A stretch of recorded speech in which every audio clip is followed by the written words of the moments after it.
Hello and welcome to my family pod, the Mice and Family Law podcast. My name is Joe Ferguson. I'm an associate in the family team, and joining me today is Katie Deans from Our Family Wizard. Welcome, Katie. Hi, thank you so much for having me. So in today's podcast, we'll be discussing the kind of intersection of technology and family law and thinking about how it can be used in a positive way and how it can be used potentially in a negative way, and how to counteract negative actors who are looking to use it in a way that is not appropriate. Katie is well placed to be able to assist us because Katie works, as I said, at Our Family Wizard, which is a firm at the intersection of technology and family law. So Katie, starter for 10 then. I recently read your fantastic article in the Financial Remedies Journal about the intersection of technology and domestic abuse specifically. So in terms of what you are seeing or what you've researched, I can see that there are issues around things like call spoofing. Okay. What is call spoofing and how can it be utilized by abusers? So, call spoofing is where someone would take a number and go to call that number, but basically can spoof the number it's coming from. So, if you wanted to call up your kid's school and pretend to be someone else, you can dupe the number that will come up on caller ID so that it will come through and look as if someone else is making that call. So obviously, in terms of how that can be used negatively in an abusive situation, it could be the case then that, for instance, an abusive, a husband or wife could call up the victim of their abuse and pretend to be someone else. Yes, 100%. So it could be that the person's got a number blocked, but maybe their ex-partner still has that number that they would normally have used for them saved elsewhere. It's a case of either calling from another phone and then sort of duping the number so that when they try and call that number back, they can't reach the number of the person who was actually calling them. It's just causing that confusion and actually just finding a way to reach someone that doesn't want to be reached. And then the other thing I read in your article, I mean, there was a lot in this article, and if you are, a practitioner or someone that is interested in this, do find it on the Financial Remedies Journal website. But, what was particularly worrisome to me was how AI technology in particular is being used to facilitate this abuse. So things like voice cloning. I mean, are we on the precipice of AI being used as a new form of abuse, really? I think at the moment it's being used significantly more in fraud, but there is such a reach for it. And there's a lot of examples of sort of people being called and deeply concerned about the well-being of a family member or of a child because they can hear that voice. And then actually it comes to the fact that actually it wasn't that person on the phone. And it only takes 3 words of a recording to copy a person's voice to actually do that voice spoofing and that sort of deep fake voice technology. So that is just an answer machine. If someone gets your answer machine, they only need 3 words. And it kind of matches up really well with that call spoofing, and it's a very scary topic. But if you did have a call come through and someone had you on the line speaking for anything more than 3 words, and this could be sort of a scam, but it could be sort of a person coming from a very malicious intent, all they need is you to say sort of 3 things. So sort of biggest advice, if this does come up and anyone sort of is worried, that we sort of give is if you have a call, you don't recognize the number, you sort of hear on the other side, but actually it doesn't quite line up with what you are expecting to hear, always hang up and call that number back. If the person that you call back doesn't necessarily know what's going on, there's a good chance that number's been spoofed. Similarly, if you've got family members that you are expecting calls from, or there might be sort of situations that come up, it's always good to have a few sort of safe words or safe answers. So interesting. So if perhaps, and I know this is actually quite an interesting one, but it's happened to my nana recently. It wasn't my mum that had called, but it was a scam caller. And I think women, older ladies are particularly vulnerable for these telephone scams. But she had this call come through that she kind of thought was my mum. And it came to the fact that it wasn't. But now I sort of asked a few questions and then gone, I really should hang up at this point. And thankfully she did, because as soon as she texted my mum was like, I'm really worried about you having a phone, because it is just something that's coming up. But she knew what to do, and she was very prepared. And I think the only way to sort of mitigate these issues is to be prepared. So have questions, have answers that you and your family members would only really know the answer to. It's that critical analysis, isn't it, that people need to be doing when it comes to these issues. I mean, insofar as our family wizard then, because obviously, as I say, we've talked then about the negative elements of technology and how kind of AI is being used negatively.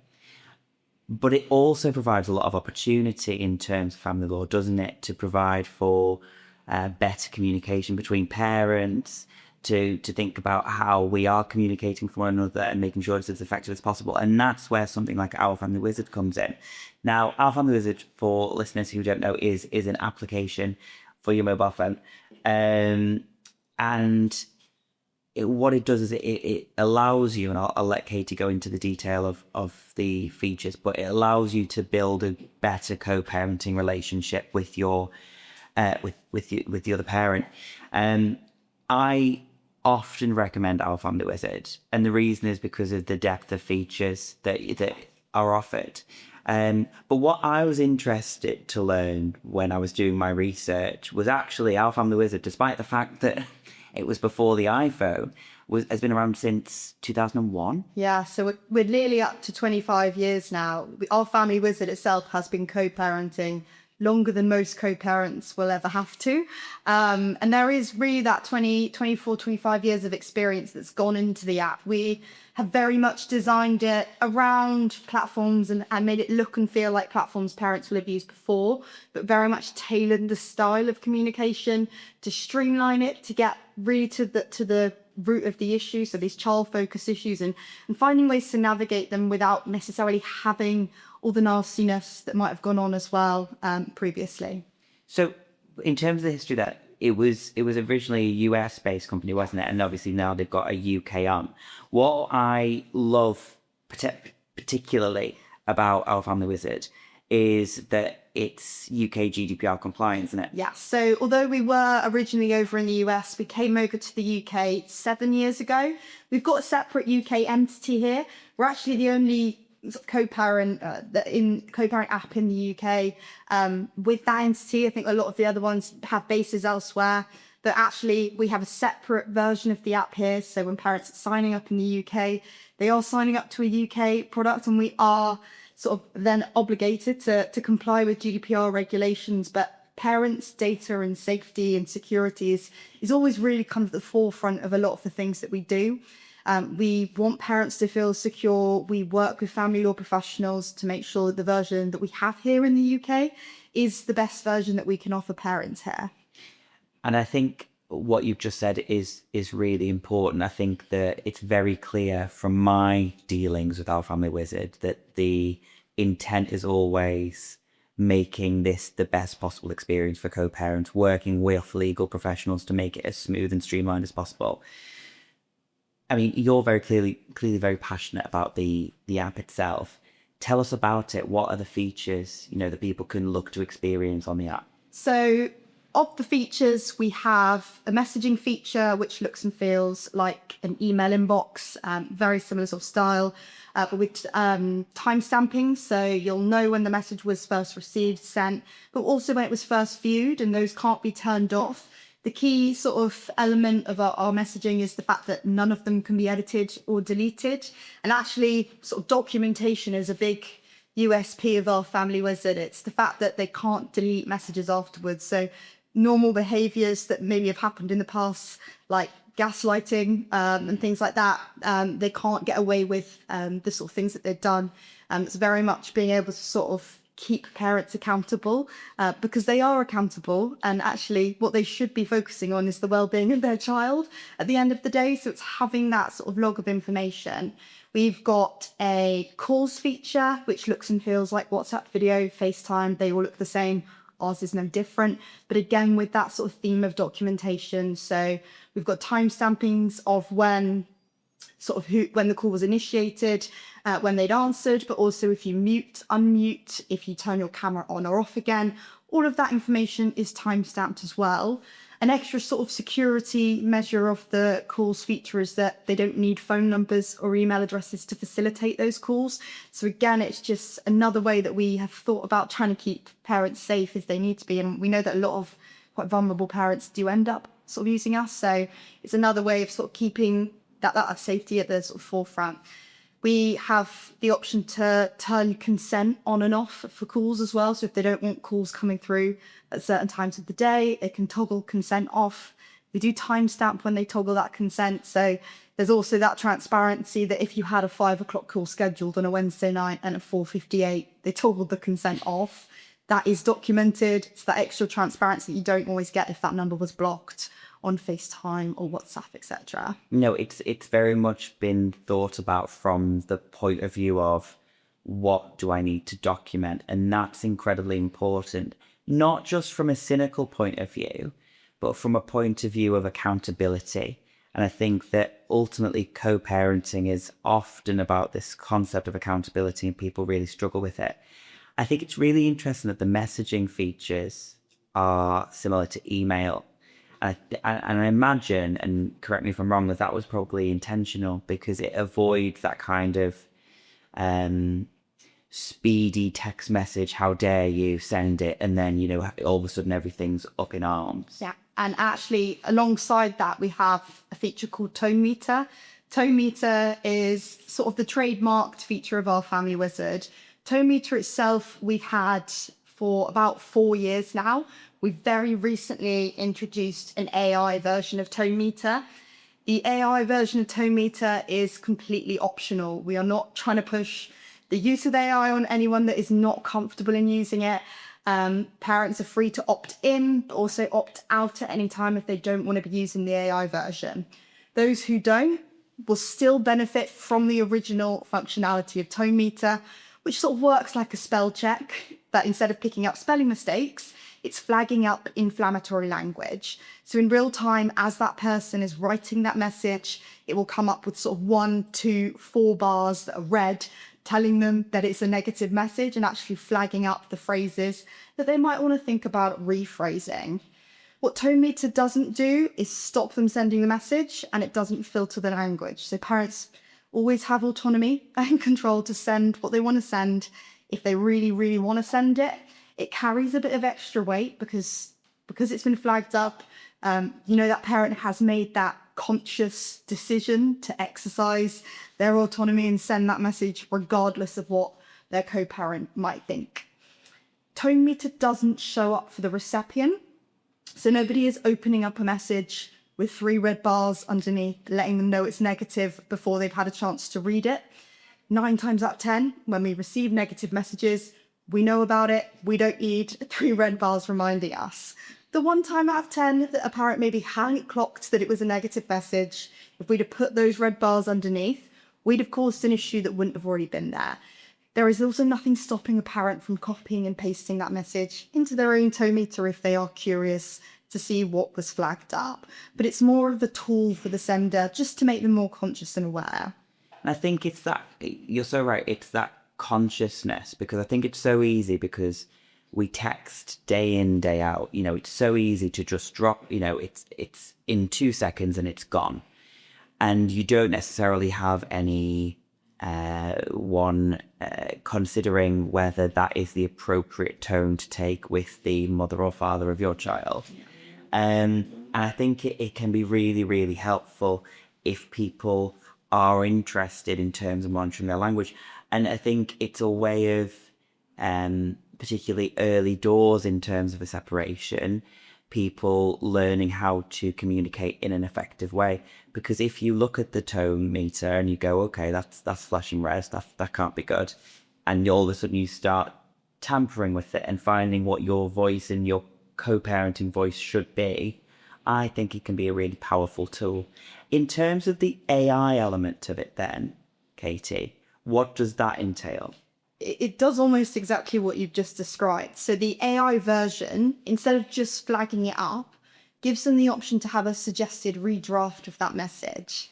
So it's taking that message, it's picking up on key elements which are productive, constructive, of substance, and writing those in a much clearer, calmer way. What it's not going to do is redraft an insult in a less insulting way if there's nothing of substance in there. The version of AI that we use is home built by our developers. We are not sharing any parent data or any personal information with ChatGPT or Gemini. It's very much our closed end-to-end system. But it is, again, purpose-built. It's picking up on those things that we know need to be communicated and finding ways that that tone can be changed and that message could be reframed.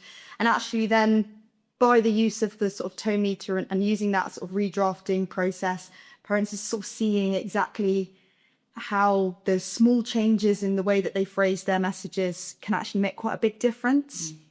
I've got a question for you. If you've got, say, a dyslexic parent, a heavily dyslexic parent, obviously messaging is going to be the standard way that they communicate with their co-parent, because that's the standard way that all of us communicate day to day.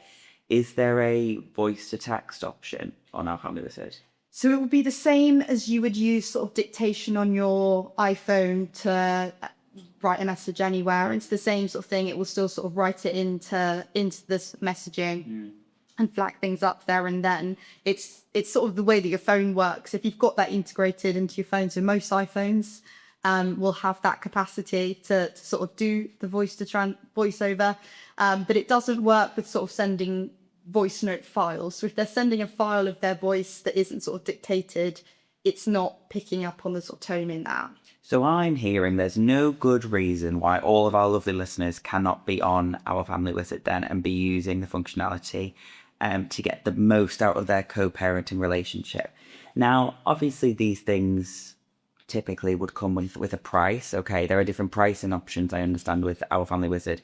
Can you just talk to us a little bit about the pricing options and, whether there are any features that are conditional upon various levels? So for most parents, the platform is £107.99 per parent per year.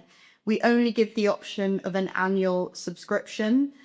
Anyone who can't afford £107.99 in one go will probably qualify for our fee waiver process. So this accounts for anyone on universal credit, government benefits, legal aid. If you're in receipt of any of those, you will qualify for a free account using our fee waiver process. It's on our website, right next to the sign up button. There's a learn more button, which will take you to the fee waiver form. So it is designed to be there and be sort of as obvious as possible for anyone trying to access it. We want parents to be using it if they can't afford the platform. We don't want to be exclusive just to those who can. But with the fee waiver, that's not a trial version. It's not a light version. It's not a version with ads. It's exactly the same version that someone who is paying would be in receipt of.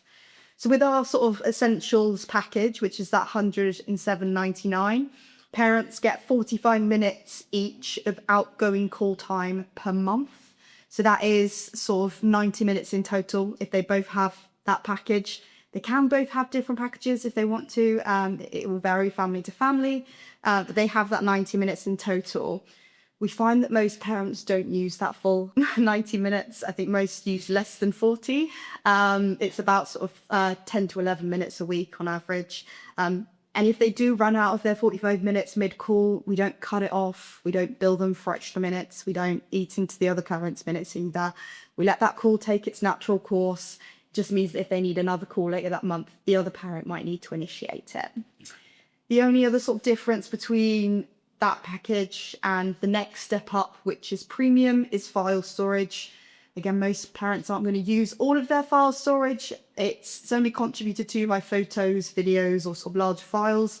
The families who do tend to use more of that will be the families who don't have access to an email address and they need to share school reports or things like that in there. So again, most families will be fine with the essentials package. That next step up though is premium. It is around £155 per parent per year, and that has unlimited call time and unlimited file storage. And then we do have another package called Max package. It's fairly new. It has the facility to record audio and video calls. Those then recorded calls can be transcribed. And so you'll have a sort of transcription of that call and the recording. With our recorded calls, we require explicit two-party consent every single time a recorded call is initiated.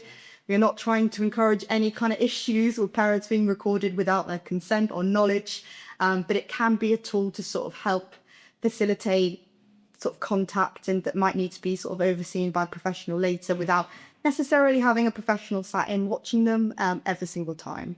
I think it's a really interesting point, because I think that a lot of issues can present in FaceTime indirect contact, and having the ability to record that contact with consent to be able to understand what those issues are and maybe then to be able to have a bit of a debrief about them can help avoid flare points at a later stage. Now, I think it's really interesting, the pricing structure, not so much in terms of the actual price itself, but in terms of the annual fee. Why is it the point that there's an annual fee as opposed to a monthly subscription? So the main first point we have is that we have a 30-day money back guarantee anyway. So if anyone did sign up and thought this isn't quite right for me, or I think the primary reason is my co-parent's not signed up, I'm not getting the full use out of it, we will always refund that account, no questions asked. So it is essentially a first month free. If you don't like it, you don't have to stick with it. But we find that most families need about sort of 2-3 months of getting used to a new method of communication to actually see the benefit of it. So it's us sort of say a year, if you really can't get your head around it, or it's not quite working after that month, there's always that option to get that money back. But actually after a couple of months of getting used to a new style of communicating, you'll find that the ToneMeter is actually helping you sort of rewrite those messages and do it in a clearer, calmer way. But it's also just sort of that buy-in of getting used to things as well. I think I think that's the interesting point, isn't it? It's the buy-in aspect, because much like if you've got a gym membership that you can't get out of for 12 months, much to your chagrin. I'm not saying that I've had this issue, but if you've got those issues, you inevitably then have to buy into the product a bit more and utilize it, because it feels like money wasted otherwise. It feels like a lost opportunity. I think the practice annual avoids a strop or a flare point and then parents going, well, I'm going to cancel that. It avoids that circumstance. You've also got a free child and third party accounts as well. So tell us a little bit about how they work in terms of are they limited access? So the child and third party accounts are free. They're also optional. You don't have to have one if it's not appropriate to use one. There's no need to use one, but they are restricted access. So they won't be able to see messages going between parent accounts. They won't be able to see anything in the expense log or the info bank. And they can't use the calls feature. And that is primarily down to the fact that sort of children can't consent to their own recordings taking place. So that's just an ethical boundary that we haven't really decided if we want to cross yet, and we probably won't anytime soon. That the child accounts can message each parent individually. They can also view the calendar. So if you've got a child who is getting the bus back from school and they've got a parenting schedule that maybe changes a few times in the month, they can go in, they can view, okay, it's a purple day or it's an orange day, I'm getting this bus back from school. And just for context, the calendar is all color coded, so they'll have parents with one color and one for another, so they can sort of see exactly how their week is going to pan out, and have a bit of time to sort of adjust to new things and sort of changes, and be a bit more in control and aware of what's going on without having to depend on their parents so much. It also helps that with the third-party accounts, so these are accounts for grandparents, babysitters, godparents. They have a very similar access to the child accounts in that they can message each parent, but they can't see anything going between the parents. But they can also view the calendar, so they can sort of see if there are any changes to a parenting schedule that might affect drop-off and pickups that they're helping out with, and see how those changes might pertain to them. Again, just having the communication between every member of that family streamlined, so they don't have to ask the same question. They can very clearly see on that week, okay, this has changed or this has changed, without having to make as many sort of messages and calls going back and forth. That's super helpful. And then, do you allow for professionals to have accounts as well? Yes, we do. So we have free professional access. So professional accounts are available for anyone working with a parent family in a professional capacity. So this can be solicitors, this can be mediators, this can be social workers or mental health practitioners. If they need to have access to that parent's account, they do need consent from a parent. You can't create a professional account and start going around viewing anyone's messages. So you do need to have that consent. Sometimes consent is included in a court order as well. But with that professional access, it's being able to go in with a bird's eye view and actually download reports on messages, etc., within that app and from the sort of ease of your own computer. If you have consent from one parent, but not the other parent, you will have a bird's eye view of your client's account. You won't be able to see anything that's being shared exclusively with a professional on the other side. So it's very much the same level of access if you had a client in your office showing you everything on their phone. It's no additional access to what you'd already have there. And that's helpful because oftentimes as a professional, clients will come in and they'll have had a lot of messages kind of between the parties.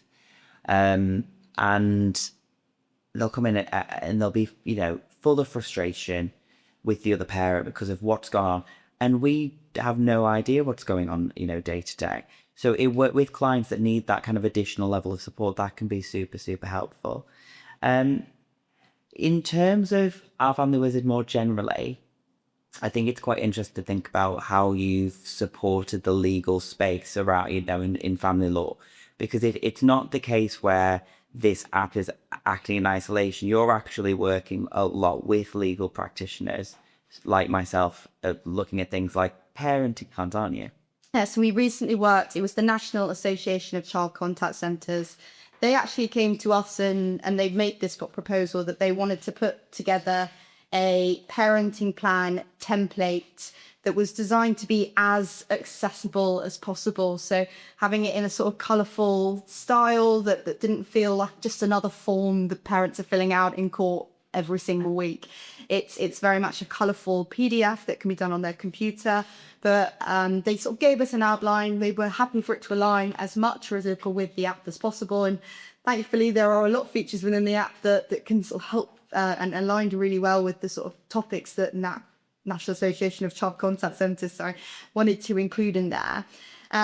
Another big thing with that was that we were really passionate about making sure that the language was accessible. So there are no big legal terms or just sort of technical language or jargon in there at all. It's very much something that someone who is primary school age would be able to read and understand. I think that, I think that the way that Our Family Wizard provides so many resources for co-parent is really helpful. You've got the Knowledge Centre on your website, haven't you? Yeah. It's got a lot of information on it. It's got details of solicitors. It's got these parenting plans. Is there anything? What's your favourite feature of the Knowledge Centre? I think my favourite part of the Knowledge Centre is the tips and tricks. So we have resources for parents in there. Those would be sort of there's video tutorials. There's also just sort of webinars that we've done with professionals. We've got regional resources with sort of local legal professionals, mediators listed in there. But the tips and tricks section has step-by-step guides on how to use the platform. So you name it, we've probably got a guide in there. There's a section for calendar, and there'll be things like creating a parenting schedule, making a request change, creating an event, editing an event. All of that is in there with sort of 1 to 10 steps long, showing a parent exactly where to click throughout. That section is also really well linked to Google. So if anyone ever has an issue, the first thing I would always suggest is go into Google, type in Our Family Wizard, creating a parenting schedule, or Our Family Wizard, connecting a professional.